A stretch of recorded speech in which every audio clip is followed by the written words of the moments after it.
there. Bam. So by the time people hear this, I think you'll be in another country, Mark. Oh my God. Yeah. Really? I think so. That sounds scary. You sending me somewhere? Dude, you're supposed to be grinding all the time. What are you doing? Grinding. Going to another country.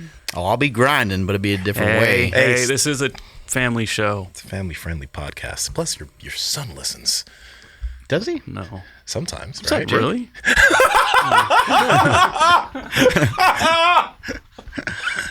That's great.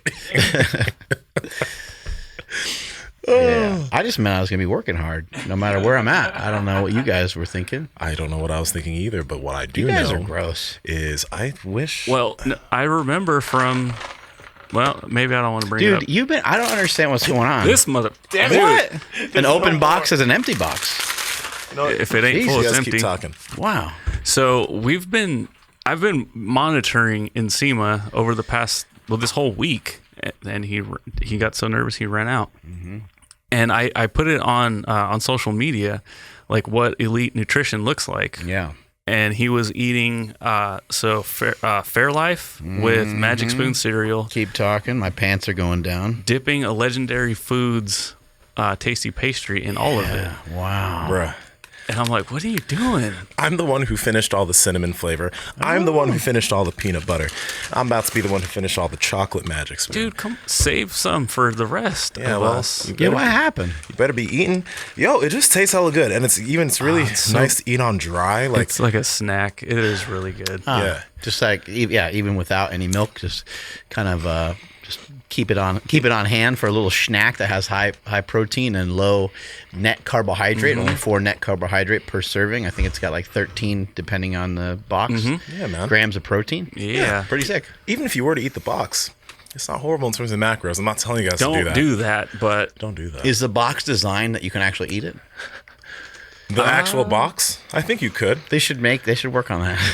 an I mean, that'd really be magic, damn right? it, Mark. Yeah, you are onto something. But Crumple it up, throw it in there. I know everyone's been I'm getting so many DMs about Fairlife. I don't care, guys. It's old news.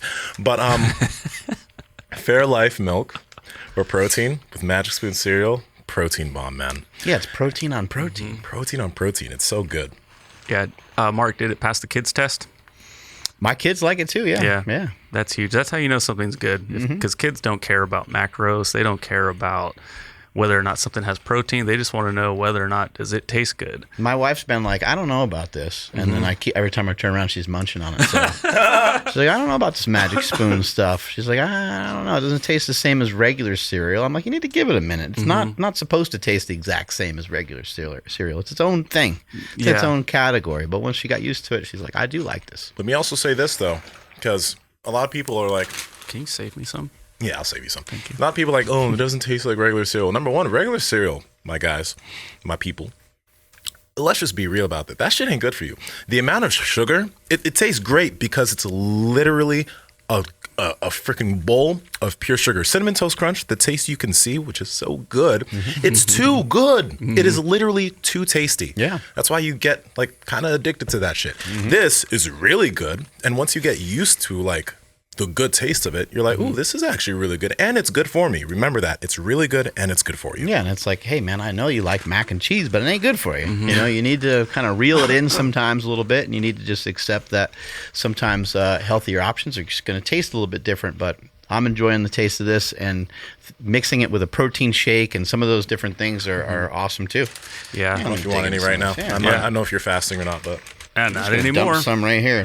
I won't. got a little arsenal of it sitting right there. So I experienced the maple flavor, and that is my number one flavor thus far. They're all really good, but maple is really good. And the cinnamon. Guys, I just got to try the cinnamon. The cinnamon cinnamon's is really really close. good. I still love the peanut butter. Peanut butter is still my favorite, but the cinnamon versus maple, I don't know. It's a tie for me. yeah, shout out to the listeners because they were the ones that recommended cinnamon. So we got on that shit, and it is incredible. Yeah. And if you guys want to save $5 off a variety pack, head over to magicspoon.com/powerproject. No code needed. Just hit.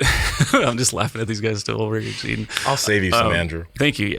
Maybe I'll just go steal another box. But yeah, no code needed. You guys will save $5 off that variety pack. when you go to magicspoon.com/power project, there'll be a banner across the top kind of confirming that you're getting $5 off. Links to them down in the description, as well as the podcast show notes. You guys are going to enjoy it just like these grown men right now. Mm-hmm. We're both chewing, so Angie, you got to take the conversation, man. Yeah, I really am pumped for today's topic, though, because I remember, when I first started lifting with Mark, I'd come in and be like, like my shoulder hurts. And we'd bench or something, and every time I'd come off the bench, I'd be like, like my shoulder. And then Mark just was like, hey, all that grimacing and rubbing your shoulder ain't going to do shit for your shoulder. It's like, so stop doing it. I was like, sorry. Okay, yeah. But it made a lot of sense. And then watching him and you lift with Mike O'Hearn, same thing. Like, hey, don't wear it on your face. So that's what I tell a lot of people to do now. Like, don't wear it on your face. Let's make it look easy. And it took me a long time to figure out what the hell this was all about. But once I started practicing it, I don't know, it just made a lot of sense when you actually put it in practice. The idea of being strong in as many different things as you can handle is pretty sick. And you think about maybe the things that you're not really strong at the moment. Maybe there certain things that you're kind of I guess weak with, that you haven't built up resilience towards. But take some of the lessons you learn in the gym, try to figure out ways to reinterpret some of the pain, and maybe even interpret it so differently that you don't even recognize it as pain anymore. So this is just a stimulus, and this stimulus is awesome.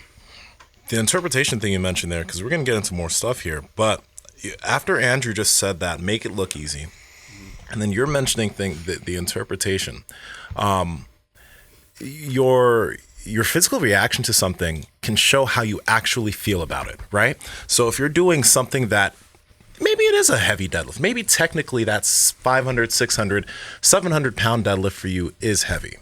But if you make it look easy, meaning you're not wearing it on your face, you're not grimacing, maybe you're not having to get crazy for the deadlift, and you just make it look easy and you go and do it.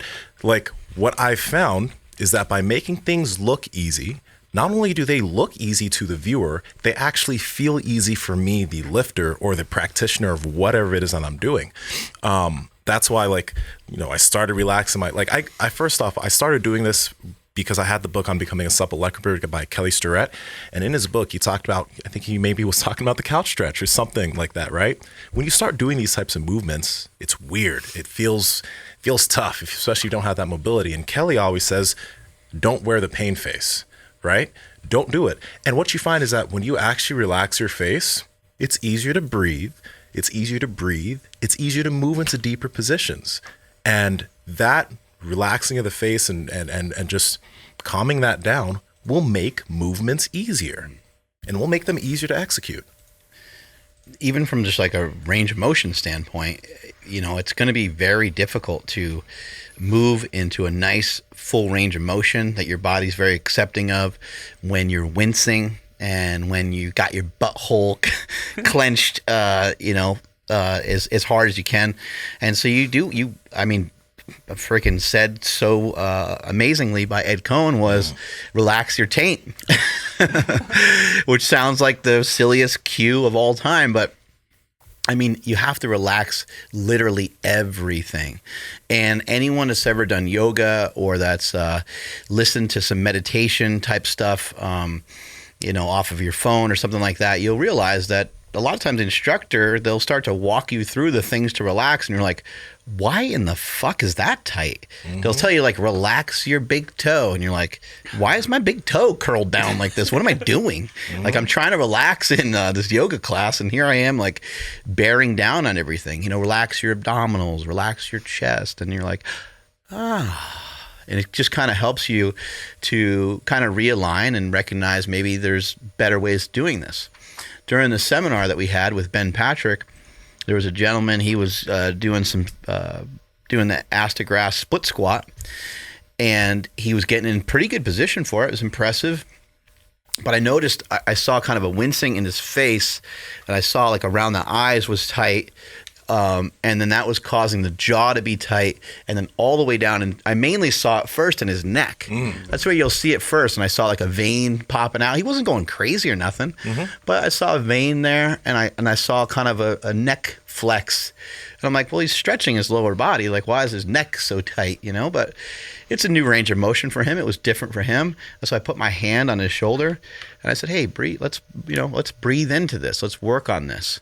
And so he took a breath. I said, no, let's go in and out of the nose. Let's really control it.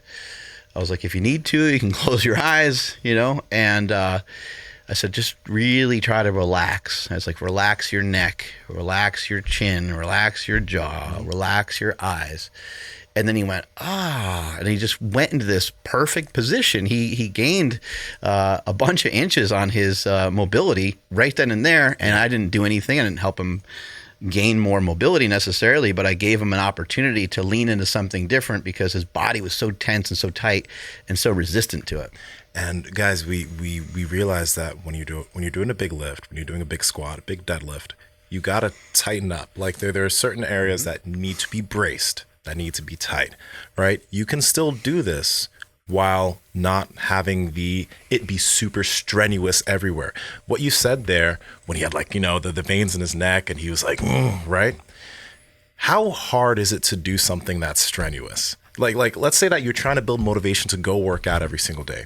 And in all these workout montage videos, you see like a lot of bodybuilders and powerlifters, the things that you see that look kind of dope and that amp you up are lifters grunting really hard, like, right? Getting amped up for a lift, screaming before a lift, it's hardcore and it's cool.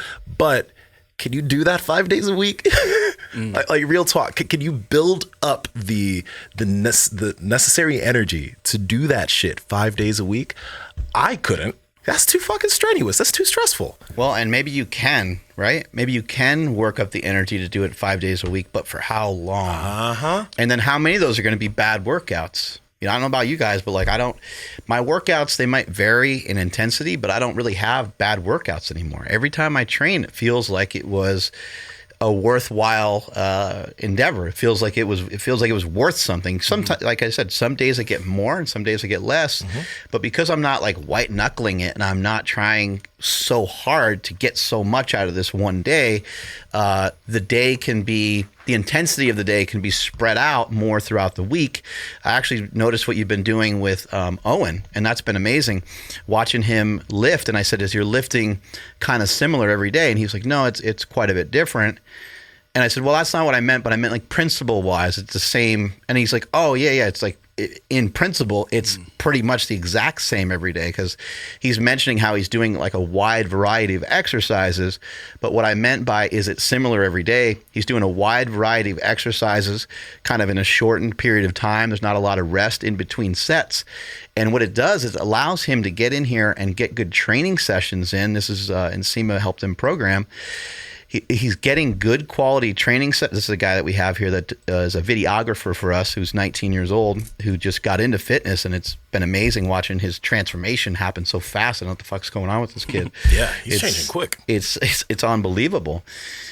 But the point is that he's not doing so much so intensely every day where it's like you should probably take 2-3 days off, then get yourself all fired up, get pre-workout in and get your favorite song on and, go in here guns blazing and just crush it again and then take another day off and then, go back and forth. He's getting into it pretty much every single day and spreading out that intensity and spreading out that fatigue so you don't have to clinch down so hard on your every single day. What if somebody, right now they're maybe typing it out before we can even answer it, but what if somebody feels like they have to have that like intensity, that like they got to watch CT Fletcher on the way to the gym, and then because that's what they're using for a little bit of motivation to kind of push through a solid workout, because without that maybe the workout will be kind of like lackadaisical, just kind of like going through the motions. But when they do get that dose of motivation, then they go extra hard. Bring it, but do it sparingly. Do it when it's necessary. When I played football, probably the only thing that I was ever really good at was making other people think that I wasn't super aggressive at certain times, and then bam, being super aggressive out of nowhere and having them go, "What the fuck? I thought this dude was just kind of patty caking here and there," But and I'm sure jiu-jitsu is the same. Like, you hit people with these pulses. Don't think for 1 second that Nsima, like, we don't show a lot of clips of Nsima grappling, but don't think for 1 second that he's not, the intensity at which he would be able to bring you down, or the intensity that you're going to go after someone's leg once you decided that that's in your best interest to do that, or defend yourself, or whatever it is. It's going to be at an intensity level that most people are not going to have any understanding on how to deal with. They're going to go, what the, wow, okay. And say, now what do I do other than, I guess, maybe tap out? So it's not like the intensity isn't good. And if you came in here and trained with me, or you trained with Nsima, you trained with Andrew, it's not like the intensity isn't there. There's some good intensity, but you're going to kind of be picking and choosing your spots. You're not always going to be bringing it. You're not always going to be going 100%. I do think we have the luxury, at least for Nsima and I, we've been training for so long, to maybe we could throttle things back quite a bit. We also have those experiences, so we already know what those feel like. And if you're young, we understand you want to express yourself and you really do want to kind of overload and go for it here and there. But I would say like 90% of your training should be done in these states where you're really just getting in. It's about the work that you're getting in. It's not necessarily hard work. It's just work. And it's work that your body is adapting to on the go. So some of it might feel more challenging than it did last week, but it's not exponentially so much more challenging to where it's like, this is brutal, I can't handle it. And then you're not recovering, then you're not sleeping, and you're causing a lot of negatives. You want your workouts to be a net positive most of the time, in most cases, not all the time and in all cases, but most of the time when you leave the gym, you want to say, that workout helped me. I feel better. I feel stronger, rather than you just feel completely wiped out and you're like, I don't know when the next time I'm going to get back in there is going to be. There is a concept. Andrew said, make it look easy. And there is a concept of like not stressing out your nervous system, because physically it may be extremely demanding physically, but mentally, if you're not having to mentally hype yourself up, or take a lot of pre-workout, or use a lot of smelling salt, or do a lot of things that are going to hype this up before getting your body going, you're going to be able to do it longer. That's why like the thing that I think about when I do a lot of this is like, I'm going to do very hard things, but I'm going to do things that make it feel less stressful. They're physically difficult to do, right? But by relaxing my face, it feels less stressful. By breathing, it literally feels, by having control of my breathing through my nose, it feels less stressful. And I'm able to do it for a longer period of time, for consistent days on end, because literally I don't feel as stressed because of it. But when you're new to trying to do this stuff, like when you first started lifting, and there was this video, I was pulling it up because you mentioned pulling up a CT Fletcher workout video. One of my workout videos that I'd pull up before lifting when I was younger was this video from Simply Shredded, and it was called Train Like Hell. If y'all want to go watch it, go check that video out. So you can pull some of it up for a second. Actually, Andrew, pull it up. I love stuff like that. And people people that are listening are like, yeah, what about the fuck your elbow video? And like, yeah, people are like, what about bringing it here and there in your training? Yeah. But that video, I would watch that video. Let me know which one it is. Train Like Hell. That top one? Right there, yeah. I think I have. Okay. Yeah, we will hear it a little bit. Yeah. I'm already fired up.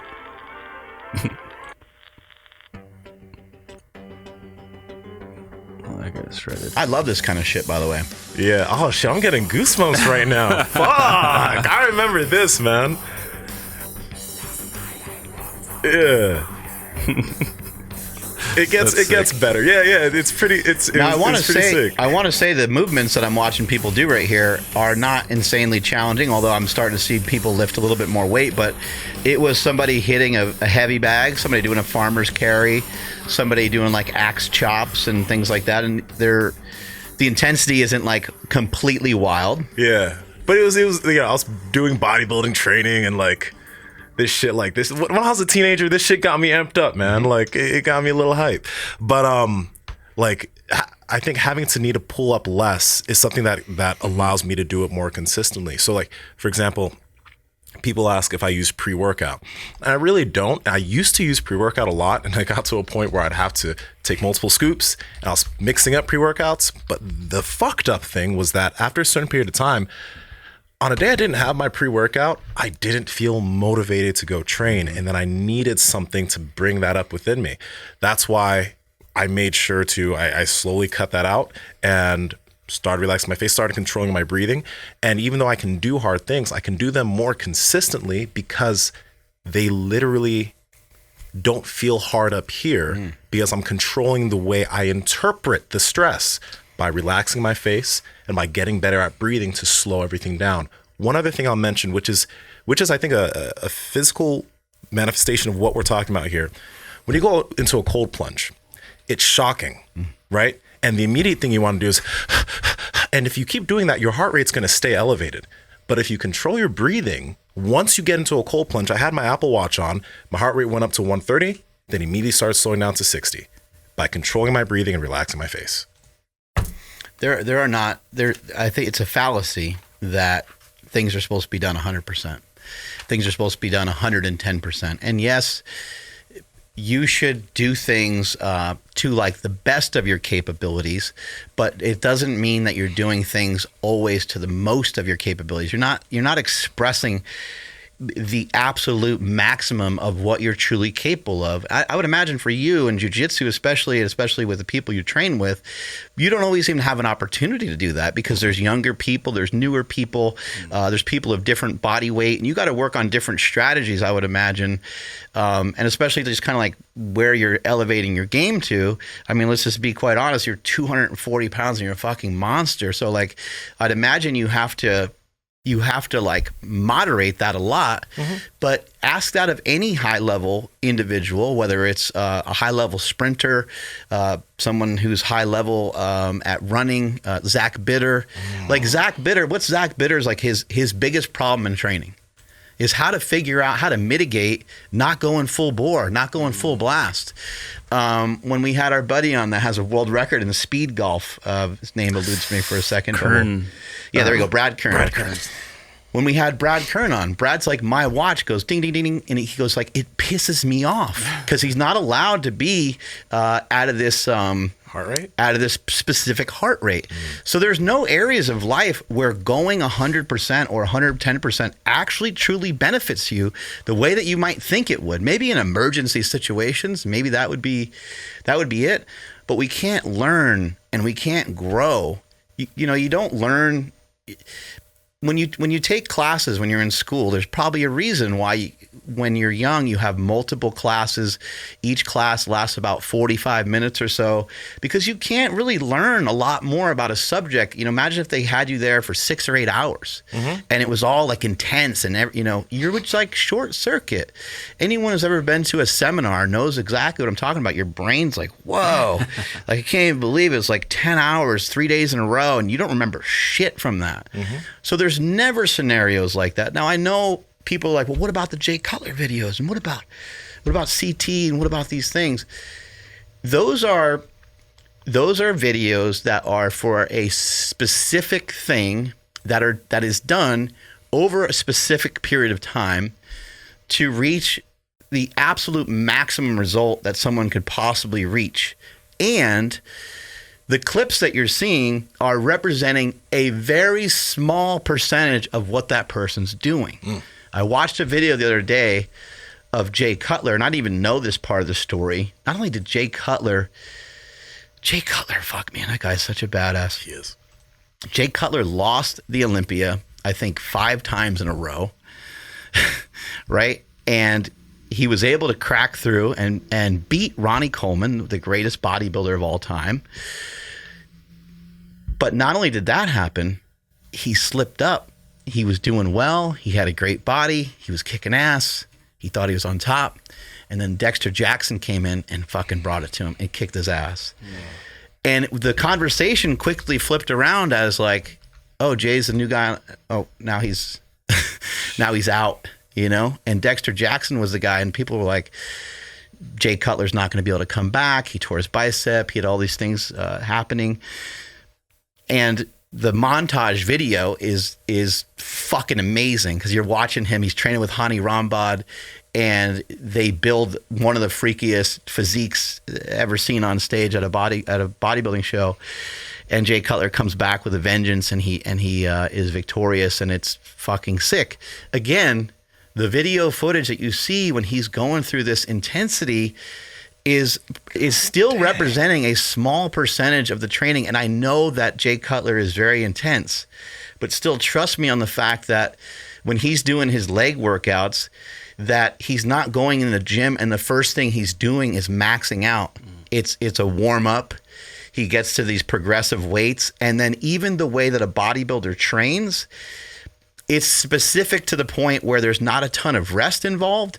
And so it's a lot of mind over matter type stuff where the intensity of it becomes the volume of the exercise and the mental barrier and challenge of it. But he's still not doing the absolute maximum he can do every single day. Otherwise, he would not be able to recover from it. Power Project family, if you watch and listen to this podcast, my assumption is that you're probably the kind of guy or girl who doesn't just like to wear your gym clothes in the gym. But listen up, you can't be wearing those and one shorts at a wedding. Okay, buddy? You can't do that. That's why we partnered with Viore Clothing, because not only are their clothes suitable for the gym so you can have the most comfortable and amazing workouts, but you can also wear them to the store, to the wedding, to dinner, anywhere, and you're just going to be looking so good. Andrew, how can the people get it?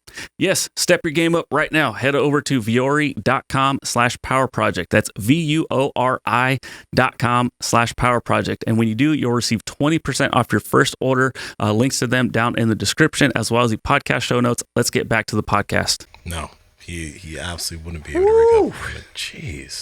It's a big You got that baby face right there, man. Mm-hmm. That's insane. Yeah, he was a phenom. I think that people don't really realize how young he was coming up and coming through the ranks. He started out so young and just that's why so many people really admire him and like him a lot. And plus, he's got a just awesome personality.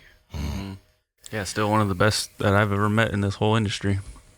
Yeah, you know, like when you were mentioning the jiu-jitsu thing, when training, even when working with, like, I guess someone who's a really skilled black belt, in my head I have a concept when sparring that I want to use the least amount of energy to tap anyone I work with. So it helps because then it allows me, number one, if I'm working with a blue belt or a white, blue, or a purple belt or something, I'm still focusing on using the least amount of stress to get to the end goal, which is tapping my opponent, which actually makes me be slicker and smoother. But if I was like coming out, I'm like, I'm gonna fuck you up, I'm gonna blast you, right? I'd get to the same end point of beating them, but the amount of stress that I probably put myself on, the amount of energy I had to expend because I may have been forcing a lot of things that didn't need to be forced is way more. It's way more stressful, and it's hard to pull that out all the time. But if I have a concept in my head of like, I'm gonna do the least to beat you, it always feels so much easier, and it's always a much smoother experience for both parties because they're safe, I'm safe, and I'm getting better at technique, at doing what I'm doing what I need to do more efficiently. Did you do that early on though? Because I'm just imagining again, anybody who's just starting out, there's like, dude, I can't be calm doing jiu-jitsu. Oh no, dude. The big things that helped me was Patrick McEwen, learning about nasal breathing and applying that. And one thing that I think is really important to mention here is that, for example, when I was learning how to do nasal breathing or focusing on nasal breathing, not only was I doing that during my workouts in the gym, during jiu-jitsu, but I was taping my mouth and doing that when I slept, right? Because by nasal breathing when sleeping, that actually helped me to be more aware of doing it during the day. If I spent 8 hours a night not nasal breathing through my mouth, it'd be much harder for me to do it during exercise and working out. Mm-hmm. But I think that also if an individual starts relaxing their face in the gym, it's not going to be the easiest thing because you're used to grimacing when you're doing heavy loads. But if you start learning how to relax your face, it's going to become more intuitive. Breathing through your nose, it's going to become more intuitive. That will honestly make it easier for you to relax on your day-to-day because, to be honest, like there are a lot of stresses that happen with family, etc., but physically they're not maybe as stressful as the gym. And if the gym is something that it's not a stress for you. It's actually easy for you. It's one of the easiest things of your day. A lot of other things are going to become easy for you too. You're also not sweating it when it's time to go to the gym. And Andrew, I understand your point, but I still think like optimal is optimal. And it doesn't really matter whether you're talking about someone that's brand new to it or someone that's been doing it for a long time. Maybe where things might get a little weird is like intermediate, like when you're in the middle. Like when you're in the middle, you might have to try to figure out how to have a breakthrough. And so therefore, I can understand a good argument of like, yeah, like if you're a runner, you're probably going to hurt your ankle or your hamstring at some point because you are trying to keep up with the guy next to you. Like those things are naturally going to happen. That competition level is going to bring out some of the best in you and some of the worst in you. Like you should stay in your own lane and probably not focus on the guy next to you and run your time or however you want to put it. But there's a method in training that has been well studied and many people have utilized it. It's called I believe it's called the Mathotone method. You'd have to look some of it up, but anyway, it's just somebody's last name that created the system. And basically it's in reference to staying within a heart range, staying within a healthy range to allow you to be able to expand upon being able to gain more endurance. Now, you would think that other aspects of training work way differently than this, but they really don't. You know, when you are going as hard as possible or when you're doing something that seems quite the opposite of like building stamina or endurance, something like sprinting, it actually is weird how we just still end up with similar protocols. Now, they are different percentage-wise, but it still doesn't mean that you go to 95% all the time. I've said this many times on the show. World-class sprinters, the best sprinters in the world, they run their best times usually at the Olympics. And they don't mess with it any other time. So like in 8 years, Usain Bolt, his best times are at the Olympic Games and they're not even really truly his best times because if you remember, he like walked across the finish line. I want to note something there. If you pull up Usain Bolt. Watch their faces when they're running. Bam, man. Yeah. Like if you look at it, like while going on an all-out sprint, breaking a world record, look at his fucking face. And there might be some distortion of his face when he gets to a certain point of the race. If the guy next to him, like there might be a little bit of that, but again, the majority of what you're going to see is people being a little bit more relaxed. One of the greatest ways to cause harm to your body is to overdo shit and end up with like DOMs or end up with a lot of people end up with heart issues that love to do triathlons and stuff because they're redlining their heart the entire time. We've had guests on the show that have talked about nasal breathing and all the way to the point where we've had people say that you should do not even a lot of your training through nasal breathing. You should only train, like this is where things get to be debatable because I would say, well, you know, it's probably good to push past that occasionally. And also from a mental standpoint, that restriction kind of feels like not so fun because you do want to let loose every once in a while. But point noted is that, fuck, man, maybe that's super effective. And maybe, how about this? How about just for a month or a few weeks, you try to train and say, I'm going to see if I can not wince or make a noise while I'm lifting and just breathe through my nose and see what, that's just a different training stimulus. I want to see if I can do 4 sets of 15 reps, dumbbell bench press mixed with some kettlebell swings back and forth for 7 minutes, very little rest, see how many rounds I can get done. If I need to breathe and take a break in between, I'm going to do so, but I'm only going to practice nasal breathing. I'm not going to try my best not to make a face. That's a new challenge. That's a new challenge. I'm trying to relax throughout the whole movement. I want to make sure when I do my swings that I get good range of motion.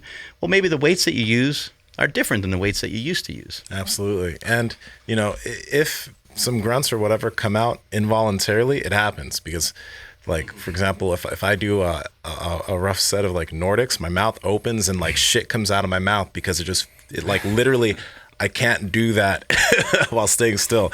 I remember with Mike O'Hearn. Do you remember that shit? Oh, I think about that every day. Yeah, we were doing some shit where I was just like, first time I heard Nsima towards squeal. the end of the fucking set, I was just like, oh.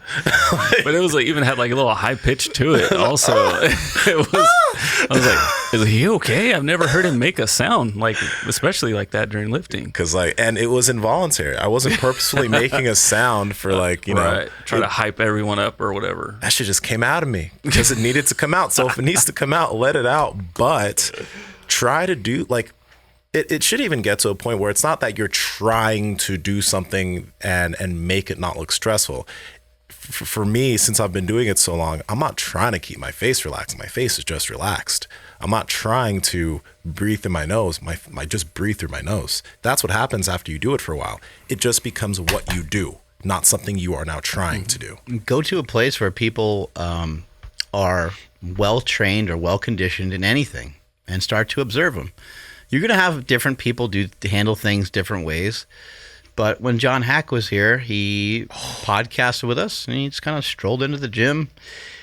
He asked for certain music to be on here and there, but he didn't really care. And if the music wasn't on, he would have lifted all the same. Mm-hmm. It is nice to get a little boost from some of that, but he didn't bark or make one noise or like, I didn't see him like slap chalk on himself or ask anybody to hit him in the back. No smelling salts. This is one of the strongest guys to ever live. Casually benched 540 after squatting 700 pounds, and he's got like a torn quad or something. And also when he deadlifted nearly 900 pounds at the end of a competition to do the biggest total in the history of the 198 pound weight class, which also broke the record for the 220 pound weight class and the 242 pound weight class. He did that 898 pound deadlift with, I think he had 2 slightly torn quads. Mm-hmm. And again, like his face turns red as he's like handling the weight at the top. I'm sure there was a little bit of noise that happened with that lift. Most weight he's ever lifted. Puts the weight down and he's like, yeah, and like that's kind of the end of it. And he like walks off. And this is a lifelong journey to do like a 1,100 kilo total or whatever the fuck. It's just disgusting. You know, you're watching it happen. But if you're his training partner or your training partner is a little stronger than you, the greatest thing that you can do is to continually work on staying in your lane and continually working on making sure that you get a similar amount of work that the guy that's better than you gets in, but not the similar amount of weights. You might have to do an extra set. You might have to do an extra rep, but nothing forced. Just it's, in football, they say, take what the defense gives you, and you're probably doing similar maneuvers in jiu-jitsu. Like, the guy's super resilient to this. I don't know what the fuck his problem is. He won't let me get this. Like, okay, this other thing's like wide open. I'm going to go for that. Mm-hmm. You don't have to really always be so forceful, and you'll find that when you learn this skill set of not trying to force everything, things will just start to come easier, and all the other goals that you had, the goal of being leaner, the goal of like just kind of wanting more energy throughout the day, like all these other goals, they'll start to fall into place. Your diet, everything will be easier when you're not like forcing these workouts and forcing your strength. I think it falls into what you talk about all the time, equanimity. Like, it's like you're just unperturbed with everything. Like, and it's not it's impossible to be unperturbed with everything. There are going to be things that get to you, but the more you can, like, lifting shouldn't be one of the things that stresses you out, yo. Like, it really shouldn't be.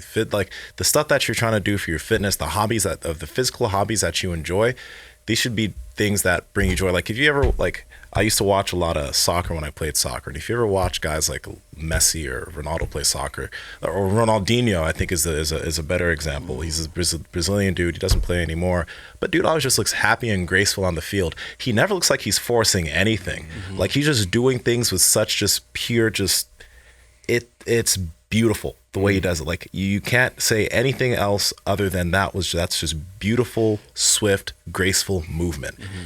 Kind of want to replicate that in the gym. Like, that's the place you want to get to. And in a practical sense, if you guys are like, how well y'all are talking about this, how can we apply it? Start with just first off paying attention to your face, and secondly, start paying attention to your breathing. Okay, start nasal breathing. We talk about it all the time, but try breathing through your nose through your workout. And if you get to a point in cardio wise where it's so strenuous or you have to open your mouth, okay, then you can open your mouth. But keep a majority of your workout through your nose. because that's going to help slow your heart rate down and make it easier for you to actually be calm enough to relax your face. If you look at any of these old systems that have been developed through some of the Russian techniques that were utilized to make their athletes insanely strong, the Bulgarian system, even Gracie Jiu-Jitsu, anything that you look at and that's kind of written out on paper, you're not going to find anywhere in the literature that references that you have to kill yourself to do any of it. It's all kind of like mathematical. Perlipin's chart, which is a chart still utilized today for people to get as strong as possible. It lists out the reps and sets and overall volume that you need to get stronger. Everything is just a mathematical accumulation that you build up. The only requirement is just like a lot of, I guess you'd say, and once you get to this point, the interesting thing is you wouldn't even consider it to be resilience, but maybe in the beginning you would. You just have to be able to demonstrate that you're going to be consistent with something for a long time. So it's just going to take time for you to get good at that thing, because the time requirement, the reason why there's such a time requirement to it is because you have to get acclimated to it. And different people are going to respond differently in different ways, and it might take one person longer to acclimate versus another person, but there is no shortcut to it. It just is a mathematical equation. Your 5x5 that you have tons of anxiety about this week, it doesn't really make sense to have a lot of anxiety over it. What that shows me is that your percentage is a little bit too high, because it should be a fairly simple mathematical equation. Your 5x5, your 25th rep of your last rep of your last set should look fairly similar to your first rep of your first set. That is a Charles Poliquin quote, and I think that is the very definition of what we're talking about here today. And if you can figure out a way to imagine getting through all your 5x5s and your 3 sets of 3, and as you get closer to a powerlifting meet, imagine the reserve that you're going to feel you have when it comes your turn to do your third attempt squat. You're now going to feel like really empowered, and you're going to be like, I wonder what it's going to be like when I unleash my absolute full capacity, when I actually take this thing to the end. We had a you know what? Yeah. It's very, very similar to that. Edging. Yeah. It's a lot of edging in your training. That's exactly what it is. I'm trying to think of the lifter that came out here. I always want to say Klokov, but it's not Klokov. It's I know. Misha. Cold Mind. Misha Mikhail Kokylev. Yeah, that's a different guy. Okay, different lifter. Mikhail, but yeah, Cold Mind, that works too. But Mikhail Kokylev talked a lot about like you're just teasing everything the whole time, and he deadlifted over 900 pounds, and when he was asked about like what he did in his training, he did sets of 3 and sets of 6, and he was like. He said he was so mad. He was like irritable. This is kind of the same way you would get if you were doing that to yourself, like in a sexual way. You did it months on end, right? Anyway, the point is when he got to the competition, he was able to lift way more than he ever expected. And when he did do the lift, it still wasn't his absolute maximum. It looked like he could still handle even more. And so you want to build that accumulation up and you want to have it explode on game day. Yeah. Just busting nuts all over the platform. We always somehow get here. By the way, guys, have no choice. If you haven't already, y'all got to go listen to our episode that we had with Anna Lemke, because it's out now. Go listen to that. We talked a lot about like different addiction, food, drugs, porn, all that good stuff, and it was an amazing episode. I learned a lot from it, so go listen to that too. Let's see if we can bring up that clip. I don't think we brought up that clip yet of GSP, where his coach tells him, "Hey man, you need to breathe and basically shut the fuck up and listen to me." Let me go. It's a short one, so here we go. Oh, yeah. Let's get that breathing under control, Mr. St-Pierre. One more round. I don't care, George. Hey, look at me. This is where champions are made. You understand me? Yeah. Nothing Breathing matters set. now. Hit him with your groin. You got my mentality? Love that. The cool thing is I've heard George St-Pierre talk about, number one, he talked about fasting a lot. He's mentioned how he wished he did that when he was actually fighting because he focuses better. But he's also talked about nasal breathing. He's talked a lot about nasal breathing and how important it is to him as a fighter while trying to be calm in training and in combat. So if this guy's trying to focus on that in combat, can you try to do that in the gym? And what kind of benefit can that bring you? Coaching is really, really dope. And what's the coach's name in this one? That was Jackson. Winklejohn. I forgot his first name. This specific coach? Oh no, this one was this was Jackson. Greg Jackson? Greg Jackson. Greg Jackson. There you go. Yeah, sorry, everybody. Everyone's like, you pieces of shit. How do you not know these are the greatest coaches of all time? We know. And one of them's been on this podcast, so calm down. I know. And we're not, we don't know what the hell their names are sometimes. Because we're not like super steeped in UFC and fighting, although we love it and have tons of respect for it. The point is though, when George St-Pierre, when he sits on the stool in between rounds, the coach already knows that he's disturbed and he's disrupted and he's been moved off of his normal pattern. And before George even says anything to him, he's like, let's get our breathing under control. Because he's recognizing, like, man, the chest is moving in a bunch of different ways. And like, who's this frantic George St-Pierre athlete that's coming at me? This is not the normal guy that I'm training with, that's laughing, that's having a good time, that's kicking the shit out of people. Something is a little different. And so right away, he refers to his breathing. And I love the fact that, he's telling him, hey, I recognize something's off. Get your breathing, get your shit together. George St-Pierre's response is, I better tell my coach I got a really cool excuse. And he's like, I think I tore my groin. And he's like, I don't care. It doesn't mean that he doesn't like actually literally care. Of course he cares about the health of his friend and the health of the guy that he's training, but it's just not helpful or useful in that moment. That's not going to be anything that's you're not going to be able to go over to the other fighter and say, hey, just so you know, George, he tore his groin. So if you don't mind, maybe you don't go after the championship belt, so harshly in this next round. And maybe you could kind of just let him score some points so he can win. Like there's not going to be a scenario where that's going to happen. So he tells him he doesn't care. And then he kind of tells him what to focus on. So I think that is great recognition by a coach in focusing in on the thing that matters most is how do we calm you down? How do we get you ready for the next round? Absolutely. And when you mentioned frantic again, there's no situation where it's helpful to be frantic. Maybe unless, those situations here of mothers picking up cars off their kids, like that's maybe an emergency. You can make it. Right. Yeah. Like something like you got to move really quickly. Right. But typically, again, I think the best scenario I can go to, and we talked about this with Anna, Huberman's talked about this before, situation in life where you can train this a bit is not just in the gym, but like we talked about taking cold showers, slowing down your breathing to calm down because your body doesn't like that. It doesn't like it. So it's like you train your body to calm down. A cold plunge, you train your body to calm down in a really physically uncomfortable, stressful situation.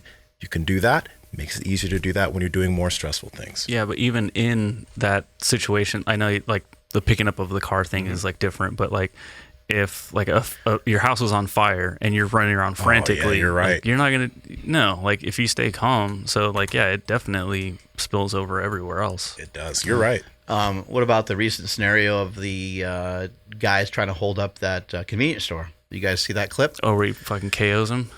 Yeah. So Was it two guys came in and then? Yeah. Two guys came into the convenience store, and the guy that was in there happened to be like, I think a Marine or Navy SEAL or something like that, someone who's trained, and he's holding a bag because it looked like he was maybe the customer.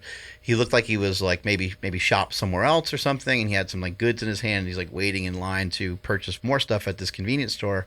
He notices these two kids like coming in, and he turns his attention over to them, and he sees like, first of all, the guy's like, his assessment of the gun is like, rather than like, holy motherfucking shit, it's a gun, he's like, that isn't really how you hold a gun if you're trained. And And so he is totally calm, both hands down to his side, and then he just acts upon it right away. But he didn't freak out at all. I mean, when they slowed it down, it was kind of like unbelievable. But also too, you'll notice, and this is what I said earlier about kind of picking your shot, taking your time and knowing like where and when to explode into stuff and where and when to bring up the intensity. Once it was time to go, he fucking went. And when they interviewed him, he's like, I'm just an old man, He's like, he's not old by any means, but he just means like I'm out of shape. Yeah. And so he's not like tremendously fit or anything, but he's also not. He doesn't look like he's out of shape either. Mm-hmm. Looks like he's somewhere Strong. In the middle. He looks like very strong. But he exploded with everything he had in that moment when it was necessary, and not before or not not after.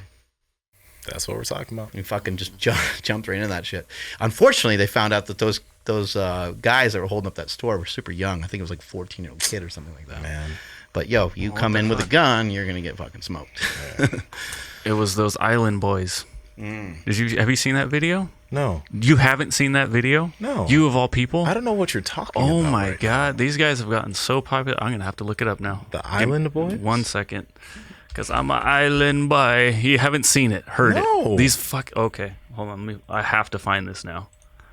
Because everyone knows exactly what I'm talking about. I'm starting to feel like you and Mark, man. Like, Yeah, you're not aware of shit. Yeah. Becoming. We got social media now. Oh, it's going to take me a minute. Damn it. I'm stuck in gotta the be 90s somewhere. though. Even my music is like all 90s music. It really is. A What kind of majority music of you it. listen to mostly? So this is gonna be really funny, man. I do listen to like rap and stuff, like when I'm getting ready to work out or I didn't imply that you listen. No. I'm going somewhere with this. Like Pop Smoke and that type of stuff. But I'm listening to that stuff like before I'm about to maybe go do some jujitsu or maybe work out or something like that, right? Outside of that, I'd be listening to like Cranberries Radio on Spotify. If y'all know the Cranberries are this 90s band, I listen to just like a lot of like really chill, happy music. You like music a lot though, right? I like music a lot. You've been playing the piano and messing around with the guitar and stuff like that from time. Is your mom into it too? Did she kind of encourage you in some of that? Oh, she sings. Yeah, she sings. My mom's a really good singer. That's dope. But yeah, my music taste is very if you look at me, the things you hear me listen to, you'd be like, is this a white girl's playlist? I'm not talking about Taylor Swift or anything like that, yo, but I'm just saying like it's not. There might be some of that mixed in. Nah, not Taylor Swift. I have no audio though. Fuck. It's killing me that I can't hear this. Crazy. Andrew, it's just wonderful watching you struggling right now for some reason. Look at him scramble. Oh, guys, comment for Andrew's struggles right now towards the end of this podcast. It's. Why can't I hear it? Oh, maybe YouTube. Here we go. Yo, bro, what happened to my fucking audio? Oh, right, there we go. Check it out. Oh wow. I'm just island boy. I'm just island boy. Are these? No, dude, I'm telling you. That gun. Oh, I'm surprised TikTok isn't going fucking berserk for this. I'm like, It probably is. I just haven't seen it. Wanna be famous. No. I'm trying to be outdoor guys. No. What are these guys about? What is he doing? They're just I have no idea. Some white boys that are dreaded their hair and they're trying to do like an island accent. Okay,